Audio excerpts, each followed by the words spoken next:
The BoyFriend hat decreased crown. Today we are working the decreased crown or shaping the top of the BoyFriend hat, and it is unique because it uses this mock crochet stitch called diamond lace, and we'll be working this shaped pattern in the stitch pattern as we go. It's unique to this particular project. You can make them in different sizes. The pattern makes a women's size and a men's size, but as long as your cast on is divisible by 8, you can make any size hat and use these instructions. So let's begin. Welcome to GoodKnit Kisses. We're all about helping you stitch your love and love your stitches. To get your pattern for the BoyFriend hat, click on the link in the description below. This one is on knitting needles, and if you are a loom knitter, we will have that link in a few weeks. So be sure and check out our website and subscribe to the newsletter so you stay in the know. All right, so in our pattern here, you will see that we actually have links to cast on. So you'll want to stop by our videos, and we'll put the links down below here to cast on circular needles, which is what I'm using here, or on DPNs, double pointed needles, and then a separate video for the diamond lace stitch. It contains instructions for working it as a flat panel and in the round. You're going to want to work these in the round.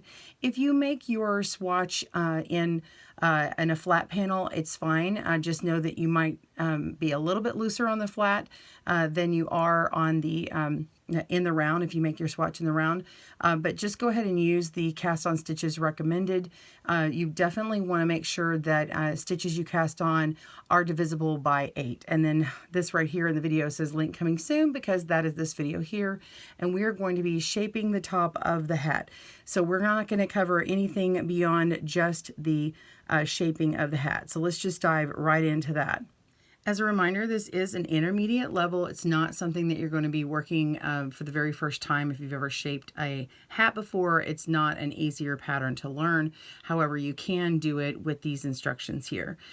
You will need stitch markers. As a reminder, you needed one for the beginning of the round, but now that we're starting to shape, we're going to have a bunch of them in another color, and so you'll need 7 to 9 stitch markers in a totally different color, and that marks these different sections we're going to be decreasing, and it's going to really help you keep track of where you are. If you don't have them, it's going to be harder to work the pattern. I want to point out in the abbreviations, you've now done everything except for this SSK TBL. So slip, slip, knit through the back loop. It's done a little bit different than you think. You're going to slip one knitwise, and then you're going to slip one purlwise, and then knit both stitches through the back loop. And I'll show you a left and right hand version. So if you need either version, left or right, go click down the link below and find that video. Then we're going to be skipping over here. You've already done your brim and your knitting to your length and the accent. So now we're on this page here where I have gotten it to the length that I need, 5 inches for the women's and 6 inches for the men's. And then we start our decrease round. So round 1 right here, I just want to kind of go over the written instructions just for a moment, and then I'll be setting this aside. We're going to be working the repeated diamond lace stitch pattern, and then we work until we have 6 stitches on our right hand needle, and the yarn is actually coming from that 6th stitch. And it's very important because then we start doing our decrease, and I'll go over exactly how that is. And then we place a marker after we've worked it, and then now we know between our beginning marker and our new marker we have a certain number of stitches, and each round will specify how many there are. And then when we get to the very, very end of all of our stitches, so we just repeat that section back and forth, and then we'll have a certain number remaining. And this happens on every round, and so we have those different numbers written, and you'll see it in just a moment. And then we also have written how many stitches remain after the decrease, so if you want to double check and count everything. So you'll have a bunch of stitches left. Then you'll also have all those extra stitch markers. You will need to get rid of them on the next round, on your second and alternate rounds, by repeating the diamond lace stitch pattern. And as you come across one of those red, mine are red, those extra stitch markers, you just remove them and set them aside, continue that round, and then you do another decrease round. then you'll repeat by taking off all those stitch markers and doing it again. It actually works much better doing it that way. It's a little tedious, but it has really pretty results. So we're going to dive right in, shaping on round 1. All right, so we've knit to the length that we want in our hat. I've got my yarn coming from this very last stitch before the stitch marker, and this is where I want to start making my diamond lace stitches until I have 6 over here that are completed with the yarn coming from the back of that 6th stitch. So I'm going to skip that first one, and we're going to knit through the back loop, that second one, slip those stitches over, okay, and now we're going to work that first stitch through the back loop, okay, and then we're going to slip the next stitch and work the next one through the back loop, slip them back over, and then knit the first one through the back loop. Okay, so this right here, you can see that I have my stitch marker, and I've got 1, 2 stitches because this yarn is coming from the second stitch. So continue working that pattern. Pause your video when you get to the 6th stitch. I'm going to keep going here.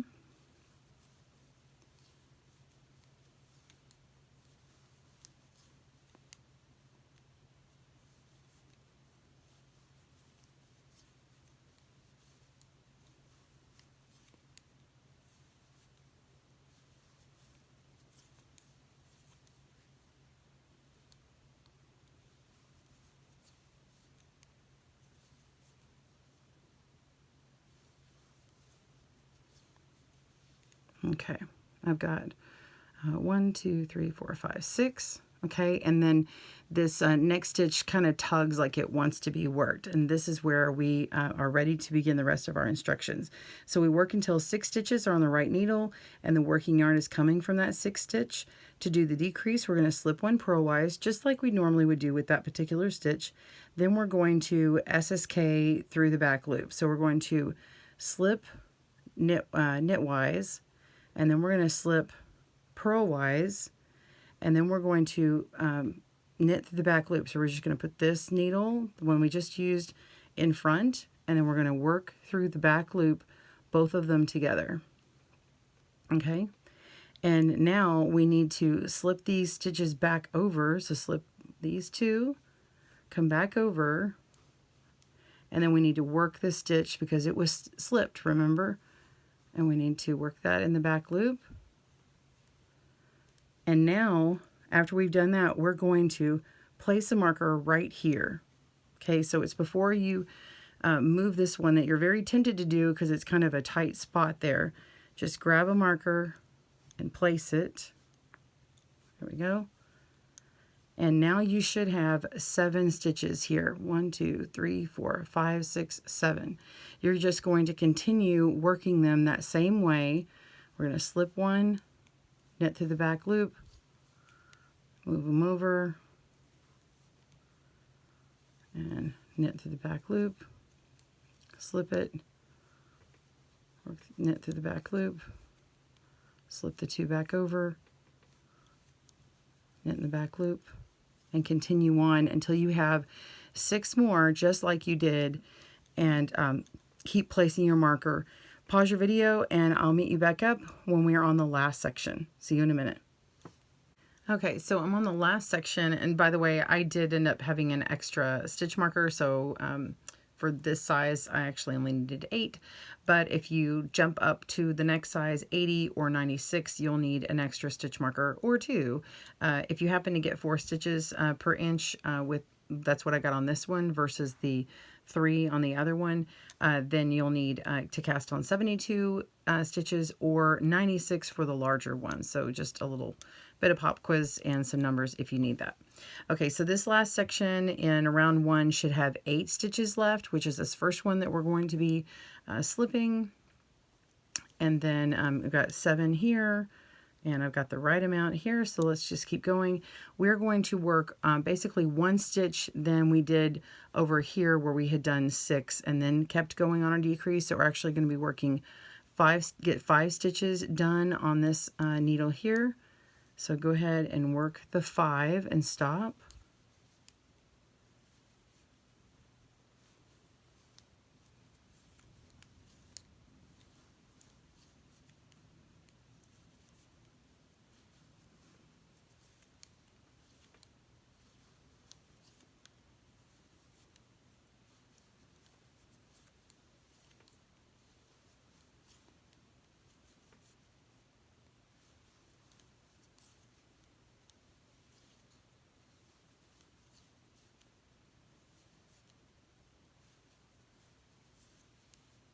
Okay, I've got my 5.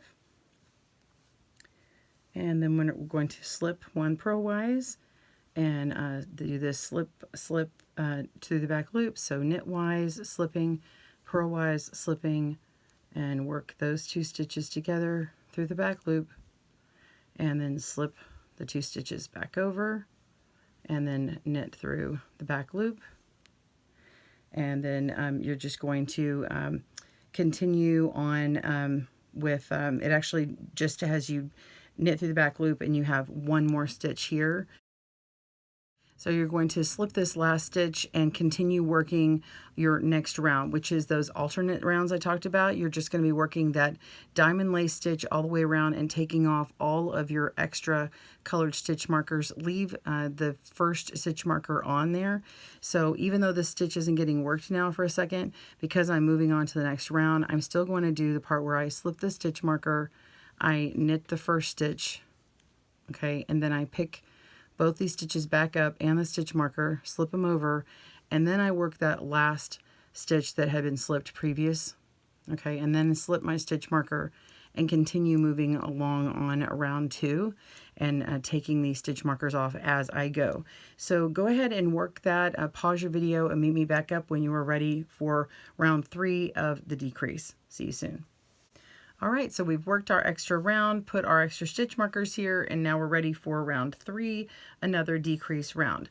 So you are just going to be working 1 less stitch on this needle here than you did the previous decrease round in this first little wedge. So before we worked 6 stitches with the yarn coming from the 6th stitch, and now we're going to work 5. So I've got my stitch marker and I'm going to count 1, 2, 3, 4, 5. The working yarn is coming from here. I've already slipped my stitch right here at purlwise, and now I want to work my decrease. Again, the decrease is slip 1 stitch knitwise, slip 1 purlwise, and then knit in the back of the loop, both of them.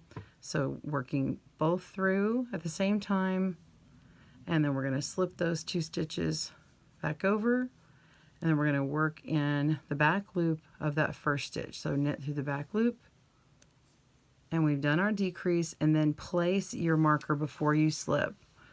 So placing marker, and now we can slip that stitch and begin working our next stitch in this series. So we're going to work 5 stitches on this this needle, and then work our decrease, place our marker, and continue on. So you're going to work this round here, and then work another round where you take off all of the stitch markers, and then you're going to continue doing this rounds. So on round 3 that we're on, then you also have round 5 and 7 and 9 and then 10 as your last decrease round. So if you'll go back and refer to the directions, I'll show you exactly how many stitches. It's just 1 less each time. So we're going to continue going around working these, and then I'm going to meet you back up for round 10, which is actually the very last round because it is worked different, and otherwise you're just going to refer to the written directions off to the side of the screen. All right, continue working and I will see you soon. Okay, so after my round 9, I'm supposed to be ready for round 10. I don't have written in the instructions to add an extra round where you're taking off the stitch markers, so you can go through and take them off, or you can make 1 more round. I felt like I needed just 1 more round before my very last decrease where we're going to take off about half. So I went ahead and ran another round and then took these off. So now you're done with those. So you'll have to make the decision for your knitting if you think just if you need 1 more row to or round to get a little bit more length. You're going to need a tapestry needle and some scissors because we're going to finish after this round. You should have 21 stitches or 27. I'm working with 27, and we're going to reduce those to 11 and 14. And with the DPNs, it's going to be easier to work this, but if you've got the needles on the circular like I do, then you'll just have to move your stitches around like you may have already been doing.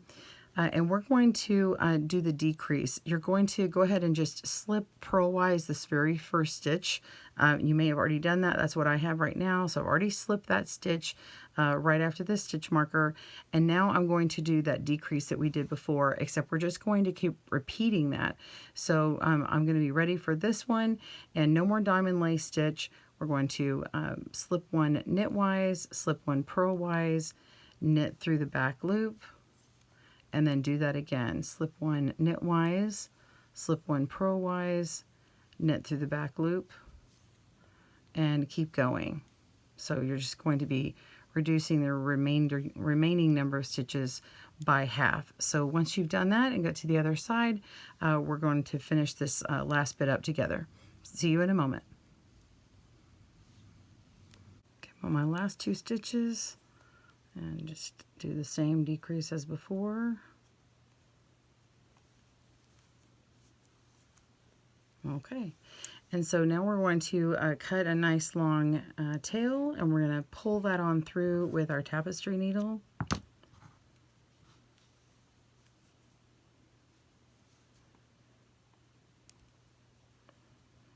Okay, and so I'm just going to take my stitch marker off and start pulling it through my remaining stitches.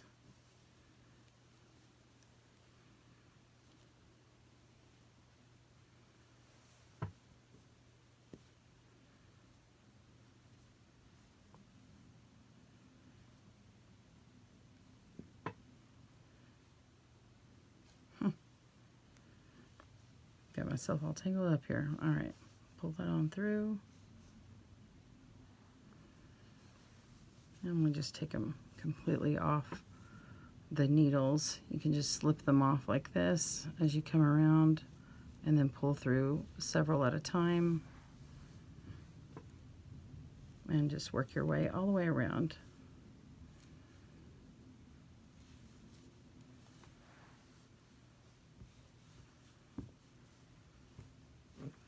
And right now I'm just pulling my needle in the opposite direction here so I can continue going in order.